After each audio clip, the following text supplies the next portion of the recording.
Ce week-end très politique, riche, avec une nouvelle candidature encore et un soutien de poids. Oui, le soutien à Emmanuel Macron, qui n'est pas encore officiellement candidat, par celui qui fut pendant 3 ans son Premier ministre. Bonjour Romain Cluzel. Bonjour.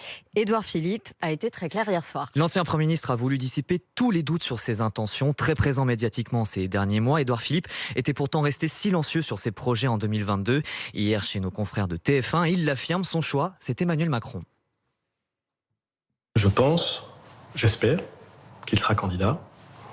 Et je le soutiendrai. Emmanuel Macron est fait d'un métal dont je ne vois pas beaucoup la trace dans tous ceux qui sont candidats aujourd'hui à l'élection présidentielle.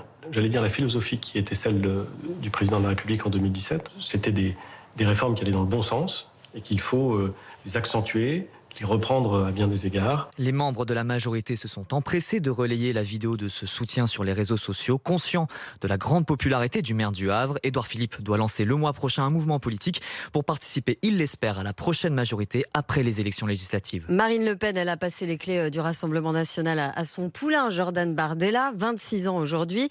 La candidate était hier soir sur France 2. Marine Le Pen veut jouer la carte de l'apaisement, notamment avec Éric Zemmour. Le polémiste potentiel candidat, lui aussi, a sévèrement critiqué Marine Le Pen samedi soir chez Laurent Ruquier. Tout le monde sait qu'elle ne gagnera jamais, lance Éric Zemmour, qui ajoute « Elle n'a pas progressé depuis 2017 ». Marine Le Pen, elle, répond par un appel à la cohésion.